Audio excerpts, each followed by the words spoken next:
यामिका और रक्षिका दोनों सगी बहनें थी। साथ ही नागलोक के नागराज की पुत्रियां भी थी। नागराज की पुत्री होने के साथ वो बहुत शक्तिशाली नागिनें थी, जिन्होंने सालों शिव की तपस्या करके बहुत सी दिव्य शक्तियों को प्राप्त किया था, जो किसी नाग नागिन के पास नहीं थी। जिसका प्रयोग करके यामिका नागलोक के सभी नाग नागिनों को डराती थी और उनसे अपनी बात मनवाती थी और उन्हें जान तक से मार देती थी। वहीं दूसरी तरफ छोटी बहन रक्षिका सबकी रक्षा करती और दिव्य शक्तियों से नागलोक के लोगों से मिलजुल कर रहती, जिसके कारण पूरा नागलोक उसकी तारीफ करता। यूं ही समय गुजरता है और एक दिन नागराज अपनी दोनों बेटियों को दरबार में बुलाकर कहते हैं, यामिका, रक्षिका, हम ये क्या सुन रहे हैं? तुम लोगों ने अपनी शक्तियों का गलत प्रयोग किया है नागलोक में। आप ये क्या बोल रहे हैं पिताजी? मुझे कुछ समझ नहीं आ रहा। लेकिन तुम्हारी बातों से मुझे सब कुछ समझ में आ रहा है। तुमसे हम जो पूछ रहे हैं उसका उत्तर दो। पिताजी, मैं आपको बताती हूँ क्या हुआ था। तुम चुप रहो, हम बोल रहे हैं ना, हम बड़े हैं तुमसे, हम बताएंगे। तुम्हें बोलने की कोई आवश्यकता नहीं है। लेकिन तुम हमसे कुछ भी असत्य नहीं कहोगी, जो कहोगी सच कहोगी, वरना हम ये भूल जाएंगे कि तुम हमारी पुत्री हो और हम तुम्हें दंड भी दे सकते हैं। लेकिन पिताजी, हमने कुछ नहीं किया। आप चाहे रक्षिका से पूछ लीजिए। क्षमा कीजिए दीदी, मैं असत्य नहीं बोल सकती हूँ। पिताजी, आपने सही सुना है। दीदी ने अपनी दिव्य शक्तियों का प्रयोग करके नागलोक के सभी नाग नागिनों को डराया है। यामिका, तुम कैसे भूल सकती हो कि तुम नागराज की पुत्री हो? अगर तुम ही अपने साथियों को ऐसे डराकर बेवजह उनकी जान लोगी तो वो लोग किसके पास जाएंगे? ज्ञात रहे, आगे से हम ऐसा कुछ ना सुने। अपनी छोटी बहन से भी कुछ सीखो, वो कैसे सबकी सहायता करती है, जिसके कारण पूरा नागलोक उसकी प्रशंसा करता है। अगर इसे दिव्य शक्ति प्राप्त नहीं होती तो सबसे पहले इसे ही मौत के घाट उतार देती। जब से आई है मुझसे कोई कुछ पूछता ही नहीं। पिताजी, मैं आगे से ध्यान रखूंगी। मैं भी ध्यान रखूंगी पिताजी, मुझसे अनजाने में भी कोई भूल ना हो। इतना कहकर यामिका और रक्षिका दरबार से चले जाते हैं। कुछ समय बीतता है और यामिका को कोई ना कोई दंड यूं ही भुगतना पड़ता था। उसके इस स्वभाव के कारण किसी भी अच्छे नाग का रिश्ता उसके लिए आता ही नहीं था। यूं ही एक समय रक्षिका की माँ कृषिका उसके कमरे में आकर उसे बहुत ही सुंदर रुद्रिक नाम के नाग की तस्वीर दिखाकर कहती है, पुत्री, इस तस्वीर को देखो और मुझे बताओ, ये नाग तुम्हें पसंद है? तुम्हारे पिताजी ने इसके साथ तुम्हारा विवाह तय किया है। तुम्हारे पिताजी ने तुम्हारी राय पूछी है। माँ, बताने की आवश्यकता नहीं है। पिताजी ने जो निर्णय लिया होगा उचित ही लिया होगा। मेरी तरफ से हाँ समझिए। लेकिन माँ, पहले तो दीदी का विवाह होना चाहिए, तो पहले मेरा क्यों? पुत्री, उसके अवगुणों से पूरा नागलोक अवगत है, जिसके कारण कोई भी उससे विवाह नहीं करना चाहता। कौन अपनी जान देना चाहेगा यामिका से विवाह करके? ऐसी बात नहीं है माँ, दीदी को बस गुस्सा बहुत आता है। उसके सिवा उनके अंदर कोई कमी नहीं है। अगर उन्हें पता चलेगा कि उनसे पहले मेरा विवाह हो रहा है तो उन्हें बहुत बुरा लगेगा। पुत्री, इसमें हम कुछ भी नहीं कर सकते। ये तुम्हारे पिताजी का निर्णय है, जिसे कोई भी बदल नहीं सकता। माँ, एक बार आप बात करके देखिए पिताजी से, शायद वो आपकी बात मान जाएं। नहीं पुत्री, हम नागराज से कुछ भी नहीं कहेंगे। बस यही समझ लीजिए कि जो होता है अच्छे के लिए होता है, बस। इतना कहकर कृषिका रक्षिका के कक्ष से चली जाती है और कुछ समय बाद यामिका अपनी बहन के जब कक्ष में आती है तो उसकी नजर उस नाग की तस्वीर पर जाती है, जिसे देखकर वो उस पर मोहित हो जाती है और तुरंत जाकर अपने पिता नागराज से उससे विवाह की इच्छा को प्रकट करती है, जिस पर नागराज कहते हैं, पुत्री, इस नाग से तुम्हारा विवाह नहीं हो सकता। ये वर तुम्हारी छोटी बहन के लिए चुना गया है। इन लोगों ने स्वयं तुम्हारी बहन को चुना है। कुछ समय में ही उसका विवाह इसी नाग से होने वाला है। पिताजी, लेकिन बड़ी मैं हूँ, उसका विवाह पहले कैसे हो सकता है? मैं ऐसा नहीं होने दूंगी। तुम्हारे वो गुण नहीं है जो तुम्हें कोई पसंद करे। ये वर मुझे प्रिय है। पिताजी, इसका विवाह मुझसे करवाइए, वरना मैं इसे जान से मार दूंगी। व्यर्थ की बातें मत करो, मैं तुम्हें ऐसा कभी नहीं करने दूंगा। इतना कहकर नागराज अपने नाग सेवकों को आज्ञा देकर यामिका को विवाह तक बंदी बनवाकर कारागार में डलवा देता है। लेकिन विवाह वाले दिन किसी तरह यामिका कारागार से निकलकर मंडप में पहुंच जाती है और अपनी शक्तियों से कोहराम मचाते हुए रुद्रिक नाग को मारने जाती है। तभी नागराज उसके सामने आ जाते हैं और अनजाने में उसके हाथ का खंजर उसके पिता को लग जाता है और वो मृत्यु को प्राप्त हो जाते हैं, जिसके बाद वो उसी खंजर से रुद्रिक नाग को भी घायल कर देती है। और ये सब देखकर रक्षिका क्रोधित हो जाती है और दोनों अपने अर्धनागिन अवतार में युद्ध करना शुरू करती हैं। तभी यामिका को एहसास होता है कि वो मारी जाएगी और वो वहाँ से डर कर भागकर पृथ्वी लोक आ जाती है और वहाँ पर एक जंगल में भटकना शुरू कर देती है। समय बीतता है, तभी भटकते हुए उसे भूख का अनुभव होता है और वो इंसानी रूप लेकर जंगल से गांव में भोजन की तलाश करने जाती है। तभी उसकी नजर मिठाई की दुकान पर जाती है, जहां जाकर वो जैसे ही मिठाई उठाती है, तभी भोला नाम का व्यक्ति उसका हाथ पकड़कर कहता है, क्या हो मैडम, दिखने में तो बहुत ही शरीफ घर की लागत हो, फिर भी दिन दहाड़े चोरी करते हुए शर्म नहीं आती आपको? हम चोरी नहीं कर रहे, हमें भूख लगी है, हमें मिठाई दो, हमें मिठाई खानी है। तुम तो खाने के लिए ऐसे मांग रही हो जैसे हमसे अपना कर्जा मांग रही हो। खाना है तो पैसे लाओ। पहले हमारा हाथ छोड़ो। नहीं, पहले तुम हमारी मिठाई नीचे रखो, हम बिना पैसे के तुमको मिठाई नहीं देंगे। रुको, अभी देती हूँ तुम्हारे पैसे। इतना कहकर यामिका अर्धनागिन अवतार में आकर भोला को अपनी कुंडली में जकड़कर मृत्यु के घाट उतारकर गांव की सभी दुकानों और घरों को तोड़ फोड़ कर पूरे गांव में कोहराम मचा देती है। वहीं दूसरी तरफ रक्षिका को ये स्वप्न आता है कि उसकी बहन ने पृथ्वी लोक पर कोहराम मचाया है और वो नींद से जाग कर कहती है, हे भगवान, दीदी ने पृथ्वी लोक को भी नहीं छोड़ा। हे शिव, मैं अब ऐसा अनर्थ नहीं होने दे सकती, अब बहुत हुआ।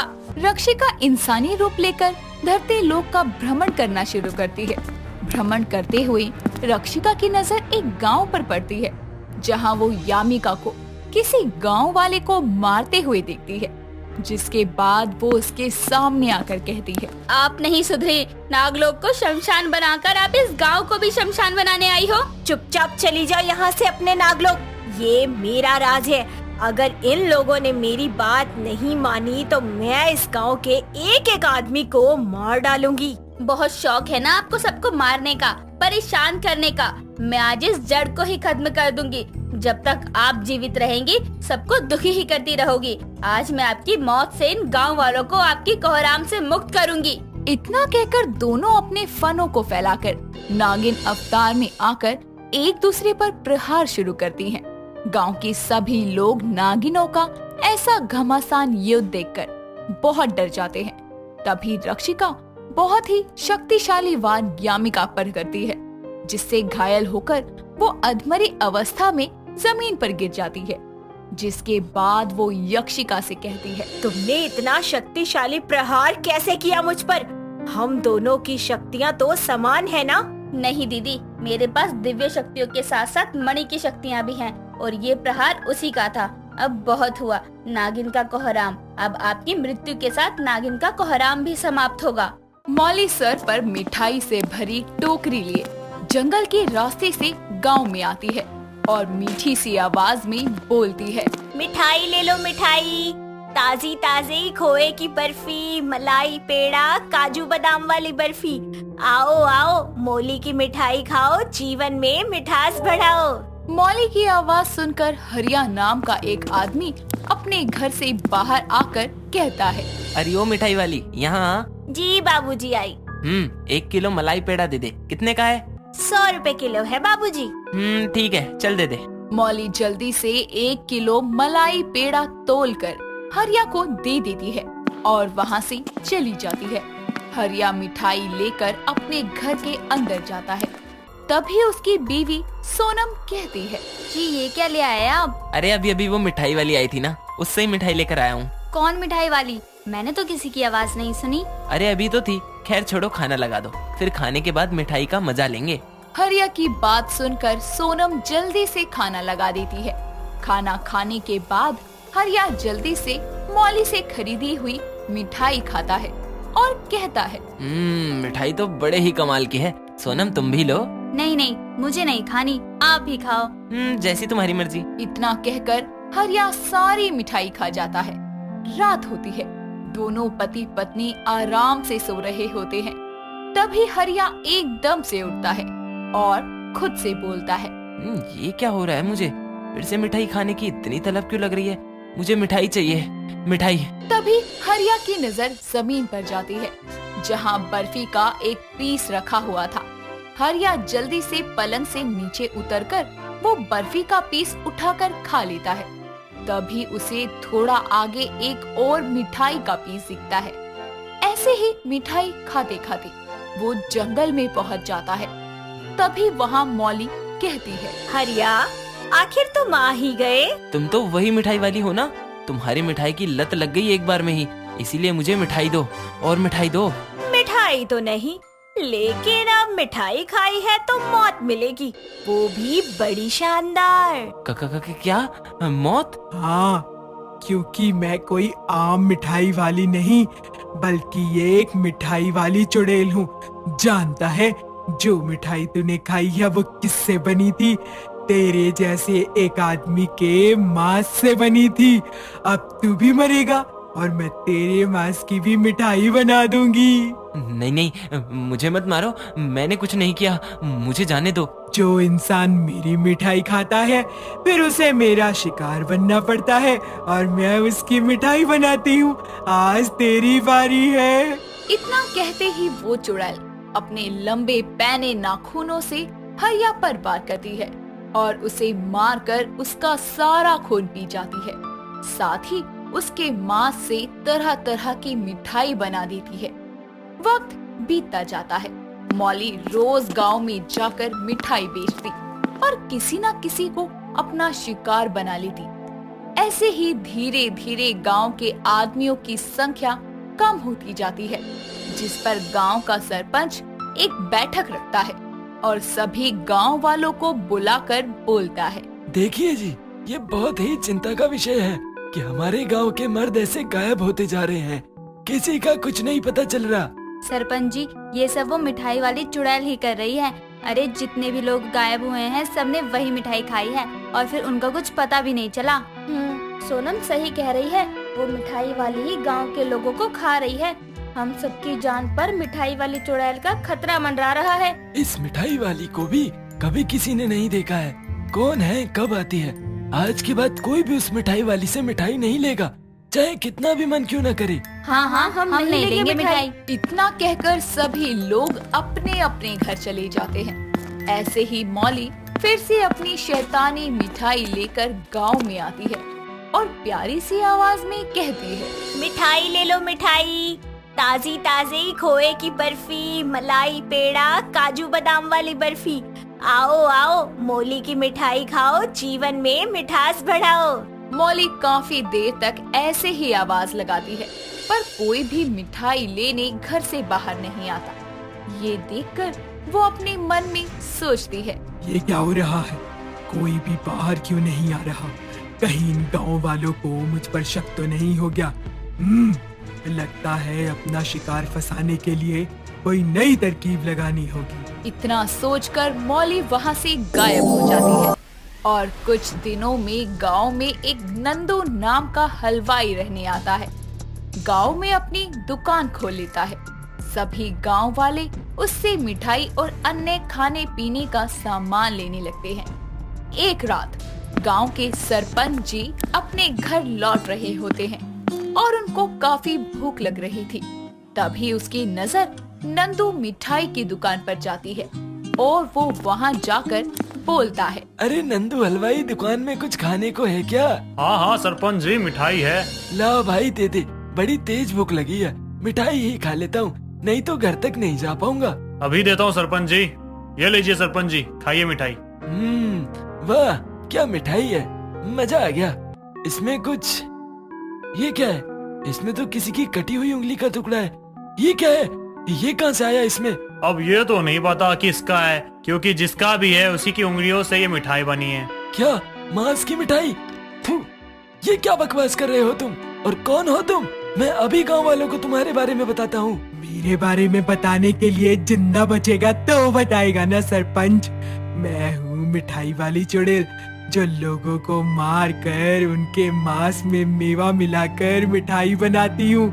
जो मेरी मिठाई खाता है वो खुद मिठाई बन जाता है। अब सरपंच तेरी बारी है। इतना कहकर मिठाई वाली चुड़ैल सरपंच के ऊपर वार करती है और उसे वही मार देती है। साथ ही उसका सारा खून चूस जाती है। चुड़ैल को ये सब करते हुए सोनम देख लेती है और शोर मचाकर सभी गांव वालों को नंदू की दुकान के बाहर जमा करती है। तभी मिठाई वाली चुड़ैल बोलती है, देखा देखा मेरा असली रूप। ये दुकान किसी नंदू हलवाई की नहीं बल्कि मेरी है, मिठाई वाली चुड़ैल की। मेरी दुकान की बनी सारी चीजें इंसानी मांस से बनी है, जिसे तुम सब मजे ले लेके खाते थे। मार दूंगी मैं सारे गांव को और फिर सारे गांव पर मेरा कब्जा होगा। मिठाई वाली चुड़ैल ये सब बोल ही रही होती है कि तभी गांव की एक और औरत अपने साथ पंडित जी को लेकर वहां पहुंचती है। पंडित जी जल्दी से गंगा जल छिड़ककर चुड़ैल को पहले बंदी बना लेते हैं और फिर अपने मंत्रों से उसे वश में करके बोतल में बंद कर देते हैं। साथ ही पूरे गांव में गंगा जल छिड़ककर शुद्धिकरण करते हैं। इस तरह गांव वालों को मिठाई वाली चुड़ैल से आजादी मिलती है।